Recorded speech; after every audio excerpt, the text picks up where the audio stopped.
The evening air was calm, just like any other small-town patrol shift.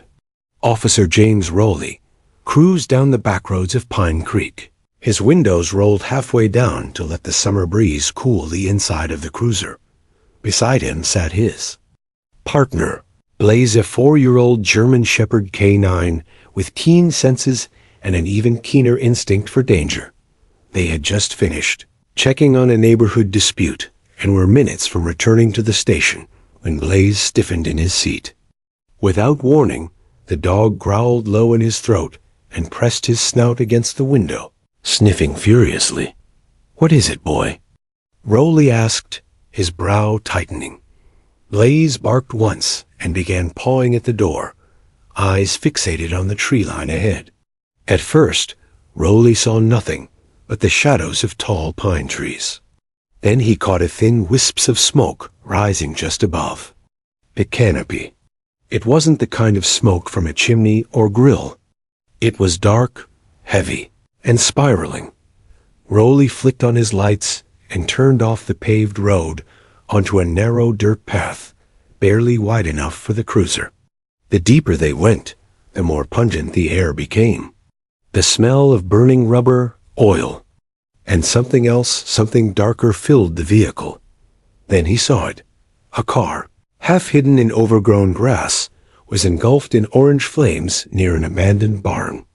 The fire crackled violently, eating through the seats and tires.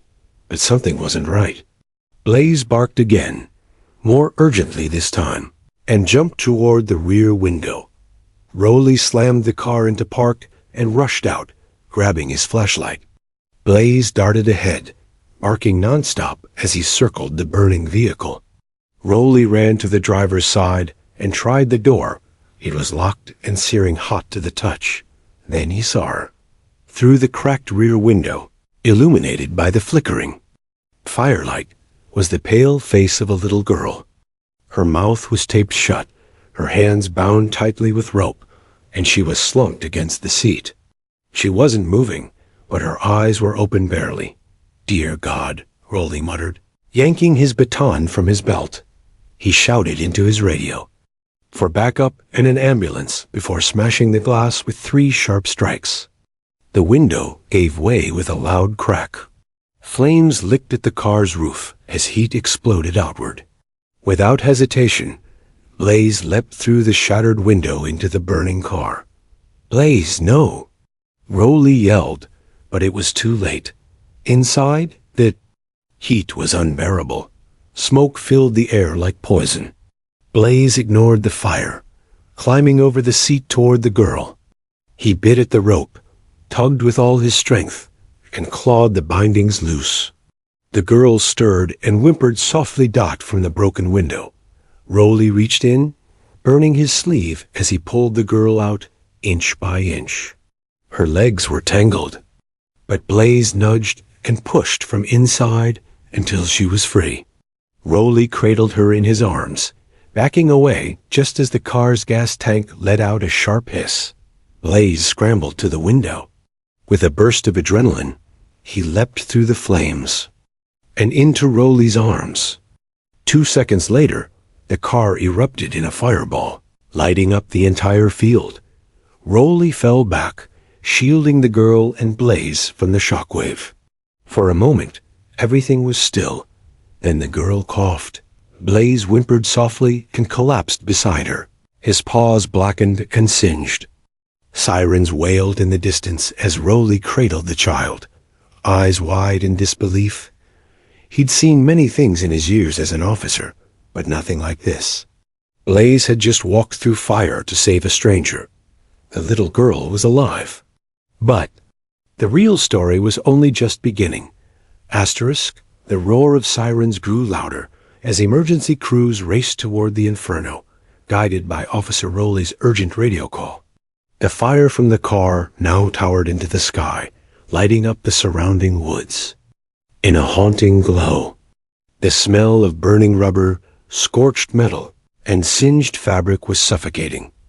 But in the middle of the chaos, 3 figures lay in the grass. A bruised little girl, a scorched but alive police dog, and the stunned officer who had just watched. His partner do the unthinkable. Rowley didn't move for a few seconds, arms still wrapped around the girl's trembling body. Her skin was flushed from heat exposure, her face streaked with ash and sweat. She was breathing, barely. Her eyes fluttered open, meeting his with a glazed, terrified stare. Her hands, once bound, twitched weakly, as if still feeling the pressure of the rope. Beside them, Blaze lay motionless. His chest rose and fell in shallow rhythm. His fur blackened and curled from the flames. His paw pads were cracked, raw and bleeding. Yet despite his injuries, he let out a soft whimper and nudged his nose toward the girl, refusing to look away from her even in his pain. Paramedics rushed in, lifting the girl onto a stretcher while another teen knelt beside Blaze. "We've got a child, roughly 8 years old, minor burns, dehydration, possible smoke inhalation," one medic called out. "Dog's alive but in bad shape. Multiple burns, likely lung exposure to smoke. We need oxygen and 4 fluids now." Rowley stood up, dirt and soot clinging to his uniform. "Stay with her," he whispered to Blaze, who tried to lift his head but collapsed again. The little girl, semi-conscious, reached out weakly and brushed her fingers against Blaze's fur as they wheeled her away. It was the first sign of connection, and it wouldn't be the last. The fire unit quickly extinguished the remaining blaze, but the vehicle was completely destroyed. Nothing was left but a warped metal shell and blackened seats. One of the firefighters approached Rowley with a grim expression. "There's no doubt this was intentional," he said. "Someone tried to burn evidence and almost burned a child alive with it." Rowley's jaw tightened. She was tied up. Duct tape on her mouth, rope on her hands. Someone wanted her dead. As crime scene investigators began taping off the area, Rowley followed the ambulances to the hospital. He couldn't stop replaying what had happened. Blaze leaping into the fire without hesitation, tearing through smoke and heat to save someone he'd never met. The trust between them had always been strong, but tonight, Blaze had gone beyond duty. He'd shown Heart Dot at Pine Creek Medical Center. Doctors worked quickly. The girl, identified only as Jane Doe for the moment, was stabilized and moved into a quiet recovery room under police protection. Blaze was rushed into the animal trauma wing, where a veterinarian and her team began emergency treatment. Rowley stood outside both rooms, pacing, shaken, and silent. He hated feeling helpless. He hated not knowing who that girl was, or who had done this to her. But what he hated most was seeing Blaze, his partner, his friend, struggling to breathe behind an oxygen mask. Hours passed. Eventually, the vet emerged. "He's stable for now. He's a fighter." Rowley exhaled in relief. And then something unexpected happened. A nurse stepped out of the girl's room. "She's asking for the dog," she said quietly. "She won't speak, but..." She whispered one word: Blaze. Rowley's eyes widened. In that moment, it was clear. Something powerful had formed in the flames. Not just survival, but a bond. A silent connection between a wounded child and a brave dog who had walked through fire to reach her. What none of them knew yet was that this was only the beginning. For the rest of that long night, Officer Rowley stayed at the hospital, dividing his time between Blaze and the little girl. The staff called her Jane Doe, but she had whispered one word: Blaze, and that changed everything. No one had seen her before. No one knew where she had come from, or how she'd ended up tied inside a burning car in the woods. Detectives arrived before sunrise to begin their questioning, but the girl wouldn't speak. She flinched at loud noises, and every time someone tried to approach her bed, she turned away. But when Blaze was wheeled in on a gurney next to her, covered in bandages, wearing an oxygen mask, she sat up for the first time without needing help. Her trembling fingers reached out and rested gently on his back. She only responds to him a nurse whispered. It's like she feels safe when he's there. While Blaze dozed beside her, healing slowly, investigators began the difficult task of piecing together who the girl was. The car had been reduced to a shell, but they recovered a partial license plate. A match came hours later. It was registered to a man named Richard Grant in a town 30 miles away. Grant's 8-year-old stepdaughter, Lily, had been reported missing 2 days ago. Officer Rowley was in the room when the mother, Megan Grant, arrived. Tears poured down her face the moment she saw Lily. She rushed to the bedside, cradling her daughter's hand and repeating her name. Lily, it's me. It's Mommy. You're okay now. You're safe. Lily blinked, eyes wide, with recognition. Slowly she nodded, then reached out and touched Blaze's paw again. Megan turned to Rowley, sobbing. Who saved her? He looked at Blaze. He did. Within hours, media vans were parked outside the hospital. Reporters clamored for answers. Photos of Blaze and Lily began circulating online, the wounded dog lying beside the small girl, both covered in bandages, forming a scene too powerful to ignore. It went viral instantly. People around the country shared the story. News anchors called Blaze America's hero. Hashtags like #BraveBlaze and #SavedByTheDog trended worldwide. Donations poured in to support Blaze's recovery, and letters for Lily arrived by the hundreds. But while the world celebrated, Officer Rowley and the detectives dug deeper into the darkest part of the story. Lily had been missing for 2 full days before she was found in that burning car. That meant someone had held her for nearly 48 hours. Someone had tied her up and tried to make her disappear forever. And that someone likely had a connection to her. Someone who knew where to take her, who knew no one would come looking in those woods. It didn't sit right with Rowley. He returned to the hospital's waiting area and sat across from Megan. Mrs. Grant, I need to ask, who reported Lily missing? I did, she replied, her hands trembling. Richard told me she ran away after we argued, but when she didn't come back, I called the police. Rowley narrowed his eyes. Did Richard say where he looked for her? No, she whispered. He didn't look. He just stayed home. That was all Rowley needed to hear. He stood and made a call. Across town, detectives pulled Richard Grant in for questioning. What started as a rescue story was now unraveling into something far darker. But back in the hospital room, none of that mattered to Lily. She wasn't thinking about fire or questions or bad people. She was thinking about Blaze, the dog who had climbed through fire for her. He lay beside her bed, ears twitching slightly as she stroked his side. She leaned in close and whispered, "Thank you." And for the first time since she'd been found, she smiled. By the next morning, Blaze and Lily were more than just survivors. They were symbols. Their photo, snapped by a nurse and shared with permission, showed Lily asleep with one hand resting protectively on Blaze's bandaged back. That image raced through news stations and social media feeds, reaching millions in just hours.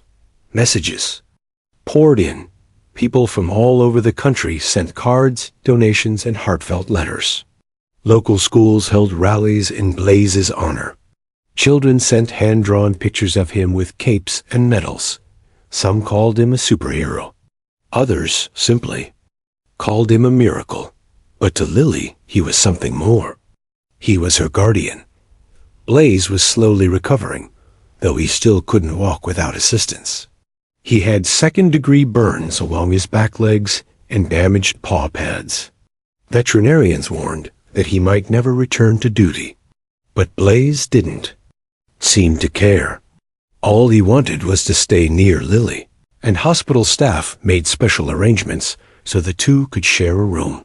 Each day, Lily opened up a little more. She still didn't speak much to adults, but with Blaze at her side, she whispered words, gave small smiles, and even giggled once when Blaze licked peanut butter from her fingers. Detectives continued working the case, now certain that Lily's stepfather, Richard Grant, was hiding something. Surveillance footage confirmed he had driven the same make and model of the burned car days earlier. One of his neighbors came forward, saying she heard shouting in the Grant household just before Lily disappeared. Another neighbor claimed Richard had told him Lily was off being dramatic, but the most damning clue came from the partial fingerprint lifted off the duct tape found in the wreck. It matched Richard Grant. He was arrested at his workplace, a quiet construction site on the outskirts of town. When officers brought him in, he denied everything. He claimed Lily had tied herself up, that maybe someone else had taken the car. That he was being framed. No one believed him. Back at the hospital, Lily was told the truth gently. Her mother, Megan, sat at her bedside and explained that Richard had been taken away. He wouldn't hurt her again. Ever. Lily didn't cry. She didn't speak. She just turned to Blaze and wrapped her arms around his neck, burying her face in his fur. Officer Rowley watched from the doorway, his heart tight in his chest. He'd seen many kinds of pain over the years, loss, fear, trauma, but what Lily had endured shook him deeply. And the fact that she had survived, that she was healing because of a dog's instinct to protect, that made Blaze a legend. Later that day, the town held a vigil outside the hospital. Hundreds showed up, lighting candles and holding signs that read, "Thank you, Blaze," and "Lily Strong." Some wore shirts with Blaze's photo printed across the chest. The mayor spoke, calling Blaze a symbol of courage in a time of darkness. Inside her room, Lily watched the vigil on a tablet. She smiled faintly as she saw people cheering for Blaze. "He's famous now," Megan whispered. Lily looked up and quietly said, "He's my hero." It was only the third sentence she'd spoken since being rescued. Everyone in the room froze. Blaze, though drowsy and sore, raised his head and gave a soft bark, as if in agreement. What no one expected was how much this story would spread, or how deeply it would touch the hearts of millions. The headlines were only beginning. The bond between Lily and Blaze had ignited something much bigger than anyone could have predicted, and it was far from over.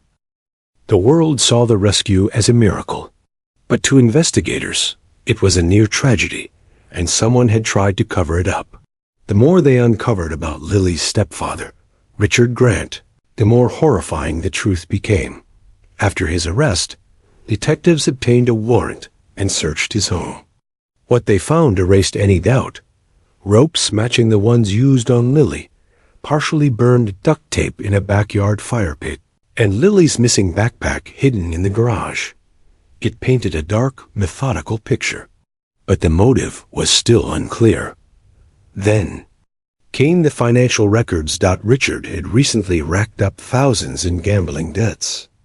A trail of texts revealed he'd planned to fake Lily's kidnapping, demand a ransom from Megan, and disappear with the money. But when no one responded fast enough, he panicked. Instead of letting Lily go, he tried to make her vanish for good.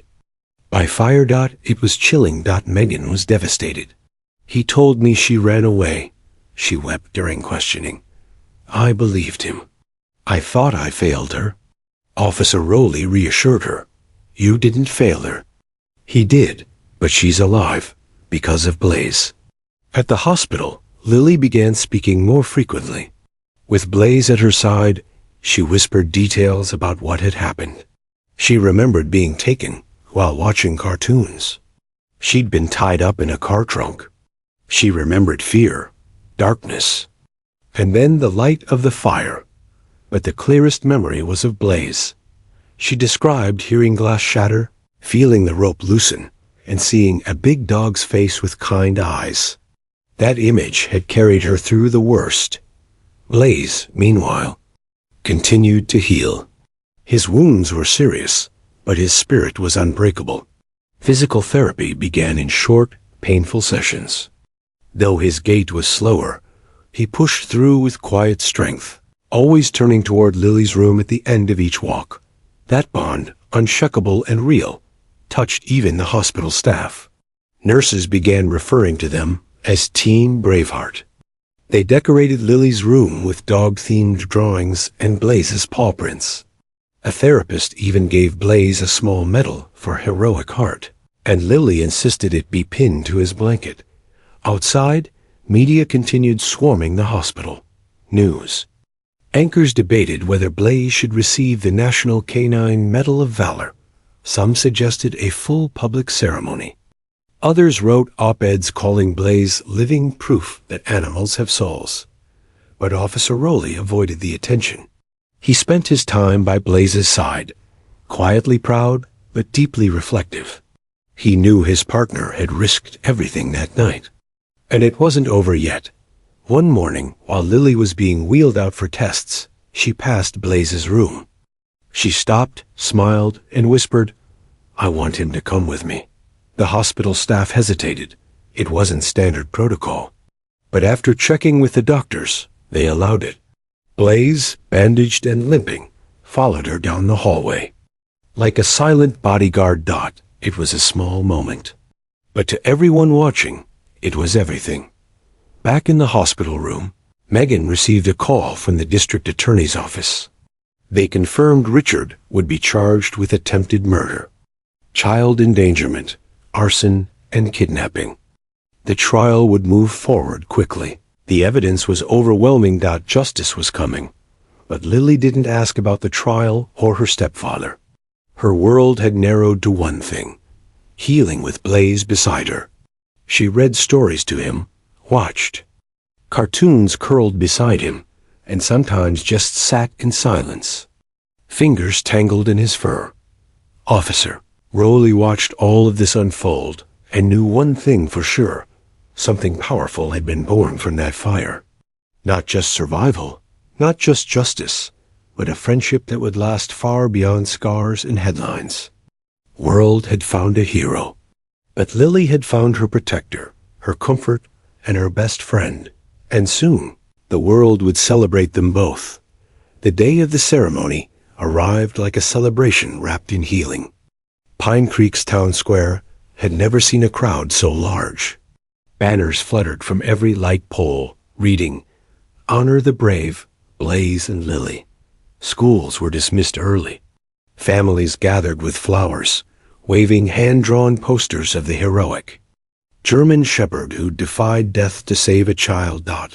At the front of the crowd, a temporary stage had been built.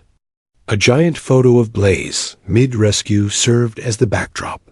Next to it stood a smaller frame, Lily's drawing of Blaze with a superhero cape, signed simply, "My Hero." Officer Rowley helped Blaze onto the stage. The dog was still healing. A slight limp in his step, bandages covering his hind leg, but he held his head high. The crowd erupted in cheers. Many people had tears in their eyes. For most, it wasn't just about a dog. It was about courage, loyalty, and a glimmer of hope in a world that often felt too dark. Mayor Dillard stepped up to the microphone. Today, we honor more than a police dog. We honor a protector, a friend, a soul that saw a child in danger and charged into fire without hesitation. He turned to Officer Rowley and smiled. And we honor the bond between man and canine, the trust, the love, and the bravery that saved a life. Then, with solemn hands, he held up a shining silver medallion attached to a navy blue ribbon. "Blaze," the mayor said, "on behalf of the Pine Creek Police Department and a grateful nation, we present you with the Medal of Valor for extraordinary heroism in the line of duty." As the ribbon was draped gently over Blaze's neck, the crowd clapped and whistled, the sound echoing through the streets. Lily was next to speak, standing on the stage in a little white dress, her burns now fading, and her smile stronger than ever. She approached the podium. She didn't use a script. She didn't need one. "He saved me," she said, her voice soft but clear. When I was scared, he came. When the fire was around me, he didn't run away. He didn't even know me, but he still came." She looked over at Blaze and beamed. "I love you, Blaze." The crowd fell silent for a second, then erupted into the loudest applause of the day. Blaze, as if understanding, gave a small bark and wagged his tail. News crews caught every second. The footage aired nationally that evening, with headlines like "K9 Hero Receives Nation's Highest Honor" and "Girl and Dog Who Survived Fire Steal America's Heart." Backstage, Rowley crouched next to his partner. "You did good, buddy," he whispered, scratching behind Blaze's ear.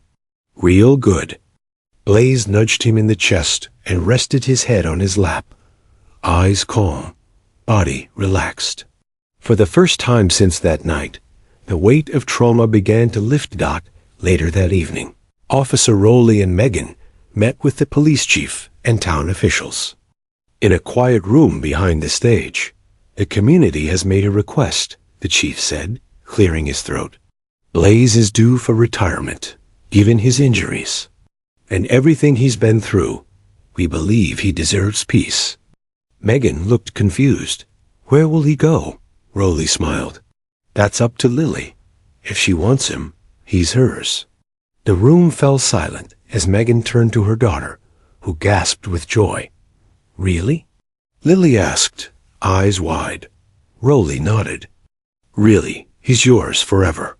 Lily ran to Blaze and hugged him tightly, tears in her eyes.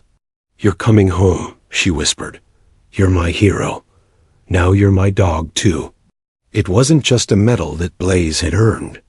It was a place in Lily's heart, and in a home that would finally be safe, warm, and filled with love. The moment Blaze stepped into Lily's new home, his ears perked with curiosity. It wasn't the sterile scent of hospitals or the metal clank of kennels.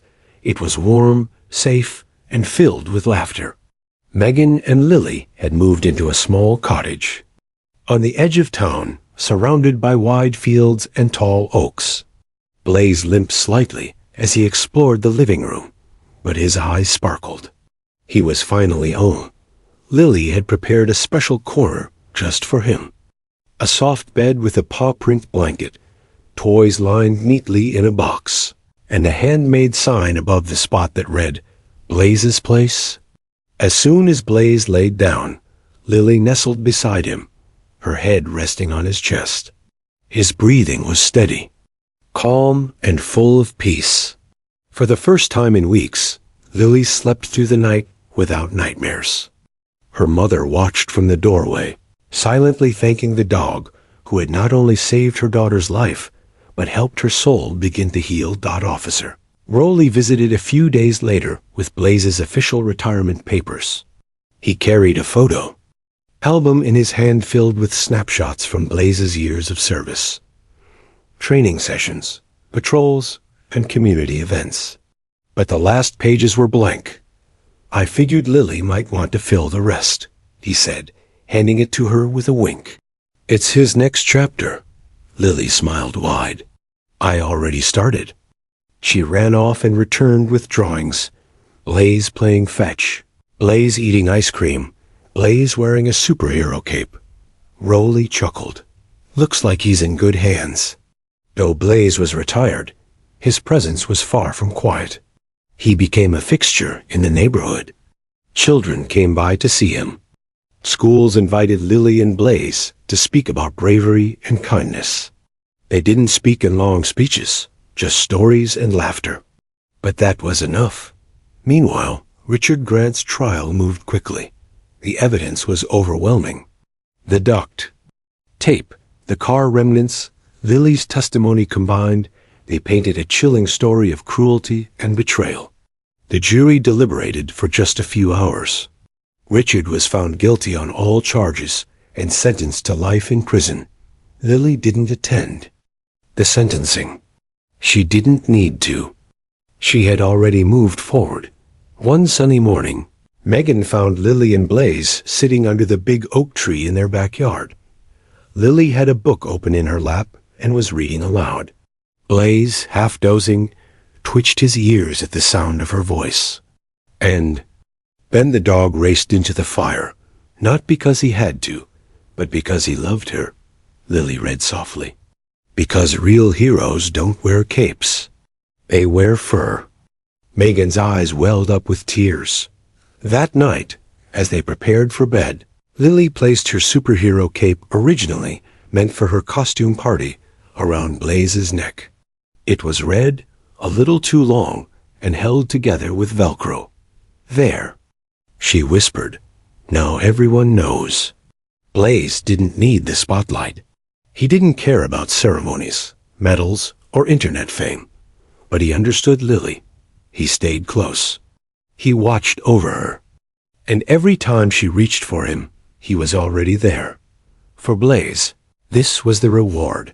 Peace, love, and a little girl who saw him not as a hero, but as family. And for Lily, each sunrise brought more healing.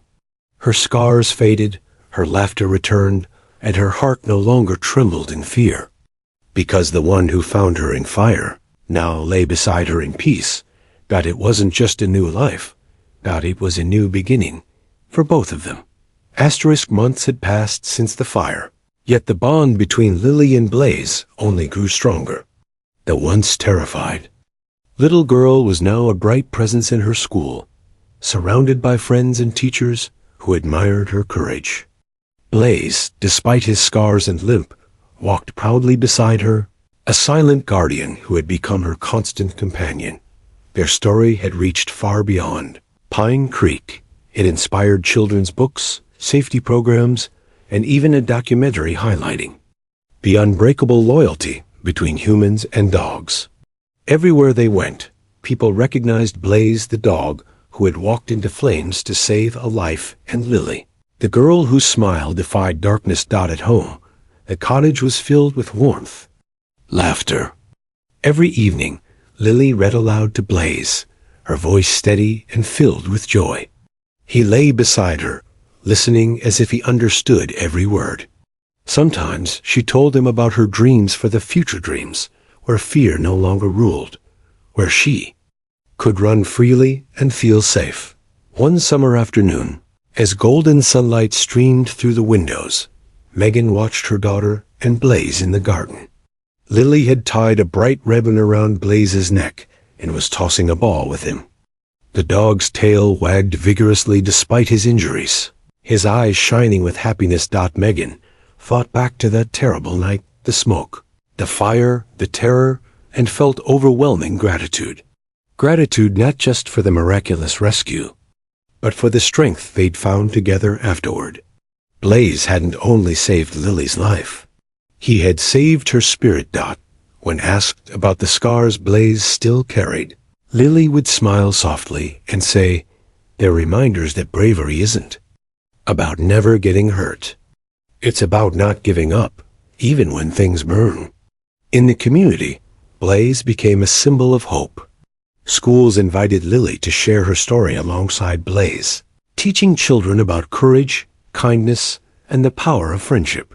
The town erected a small statue of Blaze in the park, a German shepherd poised bravely, a child's hand resting gently on his head.